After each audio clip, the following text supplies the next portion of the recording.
Hoy en El Frasco. Israel aprobó la confiscación de 12.715 kilómetros cuadrados de tierras palestinas en Cisjordania. Se trata de la mayor apropiación de terrenos palestinos en 30 años. ¡Eso es un robo! Pues a la sombra de la invasión israelí en Gaza, el actual gobierno está avanzando la ocupación a pasos agigantados. Bueno, acá hay un problema muy serio, y es que Israel tiene una política de poner asentamientos de colonos en territorios que está ocupando. Estos movimientos tienen aliados en los propios ministros de Netanyahu, algunos también colonos, que piden abiertamente la anexión de Cisjordania ocupada. Con 11 votos contra 4, la Corte Internacional de Justicia dictaminó este viernes que la ocupación israelí durante décadas de los territorios palestinos es ilegal e instó a ponerle fin lo más rápidamente posible. Y le exigió la evacuación de todos los colonos, el desmantelamiento del muro de separación y la devolución de tierras a sus residentes originales. Mientras tanto, en la Argentina gobernada por el amigo de Netanyahu, el ministro de Economía, Luis Caputo, admitió que el gobierno de Javier Milei sacó del país parte de las reservas en oro del Banco Central. Es una movida, digamos,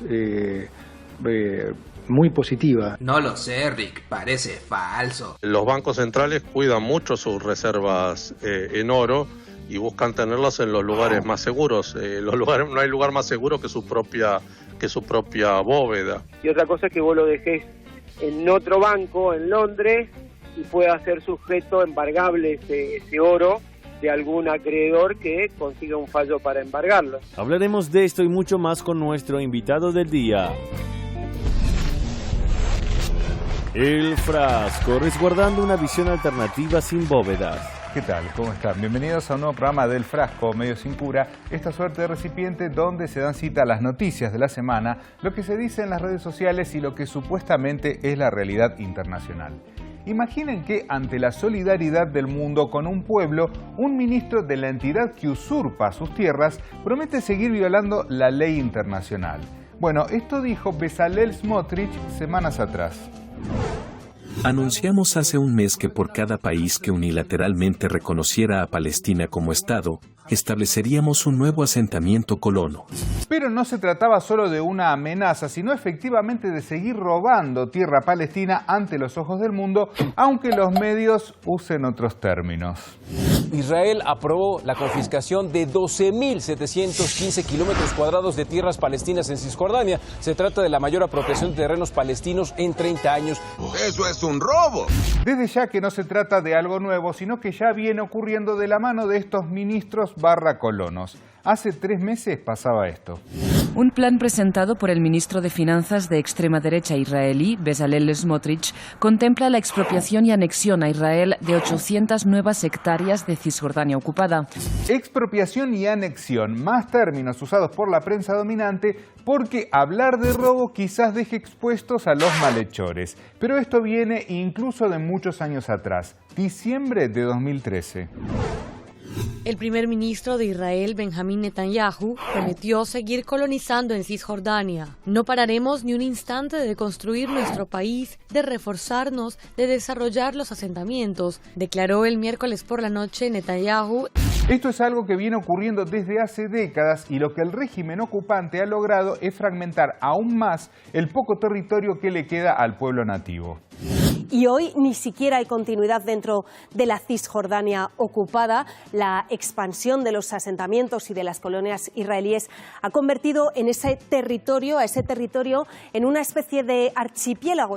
Asentamientos de colonos que vienen y gozan de lo que le fue arrebatado a los palestinos violando toda ley internacional.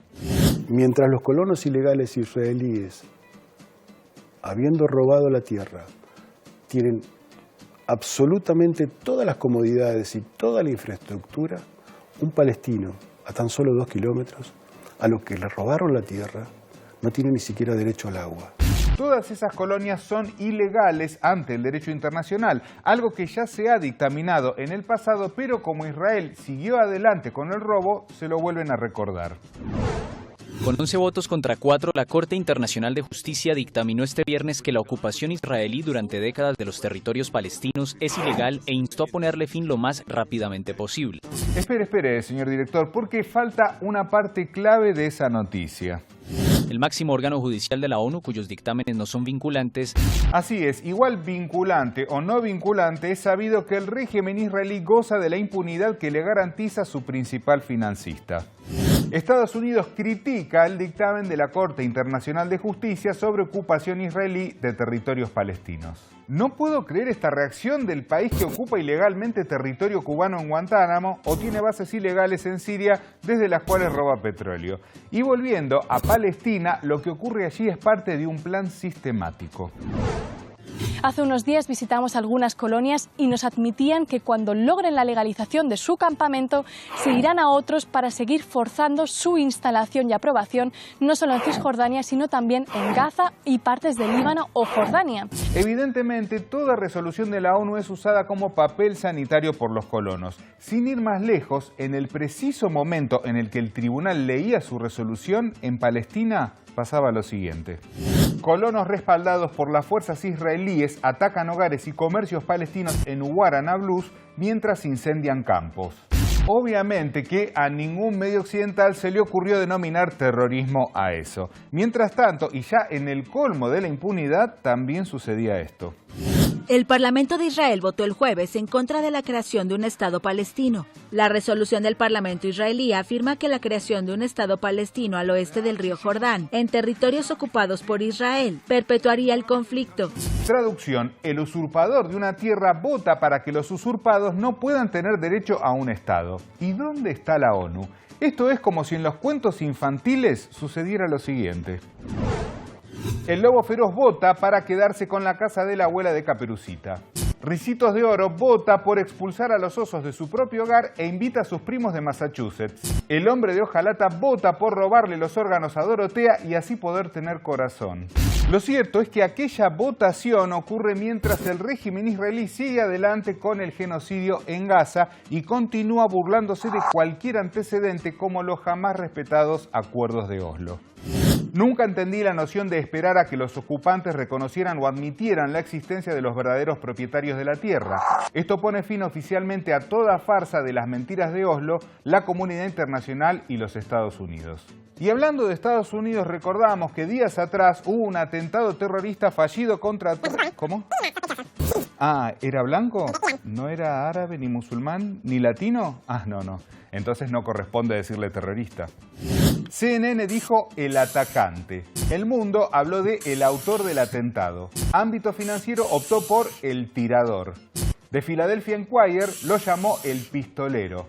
Y Página 12, el joven que intentó matar a Donald Trump. Lo cierto es que más allá de las especulaciones, se reveló algo de mínima sospechoso. El servicio secreto vio al atacante de Trump 20 minutos antes de que disparara. ¿Será que esperaban a que sucediera lo que no sucedió? Por cierto, ya en enero de este año, el periodista Gabriel Fernández hablaba de la ventaja de Trump sobre Biden y apelaba a una metáfora futbolística.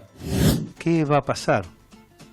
Porque al delantero con control, pero con enorme potencia, que enfila hacia el arco, solo se lo puede detener con infracción. ¿Qué es una infracción en la política norteamericana? Creo que vale pensarlo. Ya lo han hecho. ¿Y cómo lo van a parar? ¿Y cuánto creen que tardaron en hablar de alguno de los 3 mayores adversarios de Estados Unidos? A ver... Efectivamente, Irán. Estados Unidos, el servicio secreto, habría recibido información sobre un complot iraní para matar a Trump. Esta vieja maniobra mediática consiste en tirar sospechas generadas desde la propia inteligencia estadounidense, lo cual ya es decir algo, en medio de un caso donde no hay ningún elemento concreto. Por eso, France 24 tuvo que admitir esto en la bajada de la nota. Hasta el momento no existe conexión alguna entre el atacante y agentes extranjeros. Mientras tanto, Joe Biden habló en una entrevista sobre tratar a las personas con dignidad y 7 segundos después, cuando quiso referirse a Lloyd Austin, su secretario de Defensa, lo hizo así. It's all about treating people with dignity. And it's about making sure that, look, I mean, for example, look at the heat I'm getting because I named the Secretary of Defense, the black man. Bueno, este tipo de declaraciones o repetidas situaciones como confusión al saludar a la nada en la reciente cumbre del G7 lo llevaron, o en realidad llevaron a sus asesores, a reconocer lo que era obvio. Joe Biden tiró la toalla en su carrera por la reelección en contra de Donald Trump luego de que este lo rebasó durante el primer debate en la campaña. Las encuestas indicaban que podría perder por un amplio margen. Mientras tanto, en Argentina, donde no se hizo un psicofísico a los candidatos el año pasado, el ahora presidente Milei recordó que su alianza con Estados Unidos va más allá de quien sea el presidente. Mi aliado natural en el mundo es Estados Unidos. Tu aliado natural en el mundo es Estados Unidos. Junto a Israel. Entonces, el punto es el siguiente. Si yo decidí estar de ese lado, no importa, digamos, si gobierna un demócrata o un republicano. Para probar su fidelidad a Estados Unidos, Milei minó la integración regional al enfrentarse a países como México, Colombia, Brasil, Bolivia o incluso Venezuela. Y para probar su fidelidad al régimen israelí, Benjamín Netanyahu felicitó a Javier Milei por haber declarado a Hamás como organización terrorista. Dime quién te felicita y te diré quién eres. Mientras tanto, decidió mandar parte del oro de la Argentina a un país que también es famoso por ocupar territorios y robar recursos ajenos. ¿Adivinaron? Gobierno de Milei envió oro de las reservas del Banco Central a Londres. Esto se terminó admitiendo no porque el gobierno lo revelara, sino porque el diputado Sergio Palazzo pidió un informe que hizo que el ministro de Economía reconociera lo que estaba haciendo. Es una movida, digamos, muy positiva. No lo sé, Rick, parece falso. Sergio Palazzo es como empeñar el anillo de oro de la familia. Fíjense que tan competente y confiable será Luis Caputo que hasta el propio Milei decía esto de su actual ministro de Economía en 2019. Vino Caputo, o sea, lo echaron a Sturzenegger acusándolo de manejar mal la mesa, se fumó 15.000 millones de dólares de reserva irresponsablemente, ineficientemente y nos deja este despiole de la ley Click y es uno, digamos, de los grandes desastres que se hicieron en el Banco Central, lo hizo Caputo en 2 o 3 meses. Lo cierto es que esto de enviar el oro a Inglaterra no es nada nuevo. Macri saca reservas en oro del Banco Central y las envía a Inglaterra para su custodia. Para su custodia, escuchemos el argumento del ministro de Economía antes denostado y ahora alabado por Javier Milei. Tenerlo encerrado en el Central sin hacer nada, para el país es negativo. Es mucho mejor tenerlo custodiado afuera donde te pagan algo.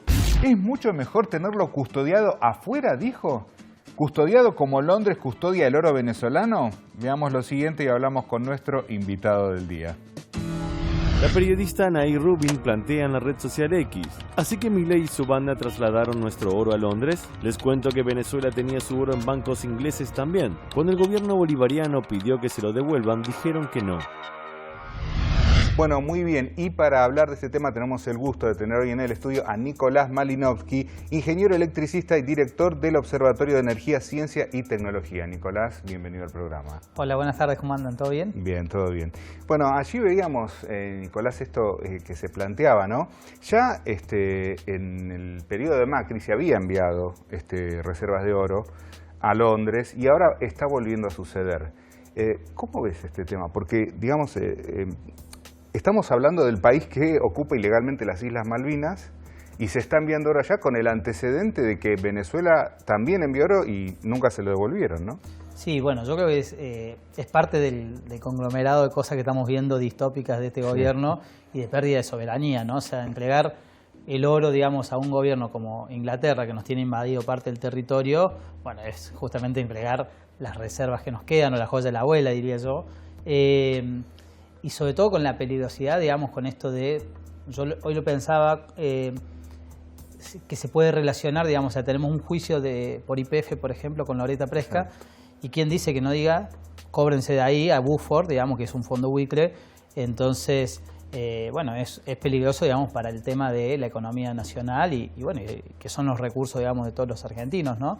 Incluso escuchaba el domingo en la radio de las madres un recorte de EVE, que ella en el 2020 le manda una carta a la reina Isabel y le pide por el oro de Venezuela, que para qué querían tanto oro, digamos, que ya tenían las arcas, digamos, y las manos llenas de oro, que devuelvan el oro venezolano, ¿no? Y bueno, claramente nos puede pasar exactamente lo mismo, porque bueno, Venezuela sufrió un bloqueo por parte de Estados Unidos, en términos por el petróleo principalmente, el conflicto, y bueno, Inglaterra jugó a favor de Estados Unidos en ese sentido, porque bueno, son dos coronas, ¿no? Dos imperios, o es parte de la misma corona, diríamos. Exactamente. Y bueno, nosotros entregarle eso, digamos, a un territorio que nos ha invadido, digamos, con lo que eso significa, ¿no? Pero bueno, no podemos esperar otra cosa de Milei, que tiene como líder o imaginario, digamos, a modelo a seguir a Margaret Thatcher, ¿no? Una criminal de guerra, ¿no? Exacto. Bueno, y también a propósito de eso, hay una noticia que quizás la mayoría del público no la conoce o ha escuchado muy poco, y es esta cuestión de que se va a explotar, se va a extraer petróleo de las Islas Malvinas, una empresa israelí y, bueno, el Reino Unido, lógicamente, ¿no? ¿Cómo lo ves esto? Bueno, sí. Primero, justamente es cómo se está apropiando, digamos, las empresas internacionales o transnacionales de o intentan venir por nuestros recursos, y en este sentido Inglaterra, que a su vez, ahora que ganaron los laboristas, ya habían advertido hace un mes de que iban a prohibir, digamos, la exploración offshore en sus mares por el tema de transición energética y cuidados ambientales, pero no quiere decir que no lo extraigan, digamos, de otros mares, como sería la cuenca de Malvinas. Claro. Esto, digamos, es una noticia que se conoció hace un mes aproximadamente, y justamente, bueno, lo que plantea es hacer una consulta a los isleños por parte del gobierno británico para ver si habilitan ambientalmente a explotar esos yacimientos, que todos suponemos que lo van a hacer, digamos, y si no, el resultado va a ser favorable para explotar esas cuencas offshore. Y eso creo que hay que atarlo también a una seguidilla de agenda que viene revoloteando, digamos, sobre nuestro sur, digamos. Primero, Milei en enero se juntó con David Cameron, el canciller de Inglaterra, en el foro de Davos. En febrero viene David Cameron a las Islas Malvinas, sin previo aviso a Argentina, que después ahí salió la canciller Mondino a decir que no era necesario que nos avise que iba a venir el canciller de Inglaterra. Y después, en abril, viene Laura Richardson, anuncia la base, digamos, en el territorio de Tierra del Fuego, en el sur. Sí, que fue vergonzoso, porque inclusive Milei fue y fue a la madrugada, una cuestión bochornosa, digamos, de entrega totalmente de la soberanía nacional.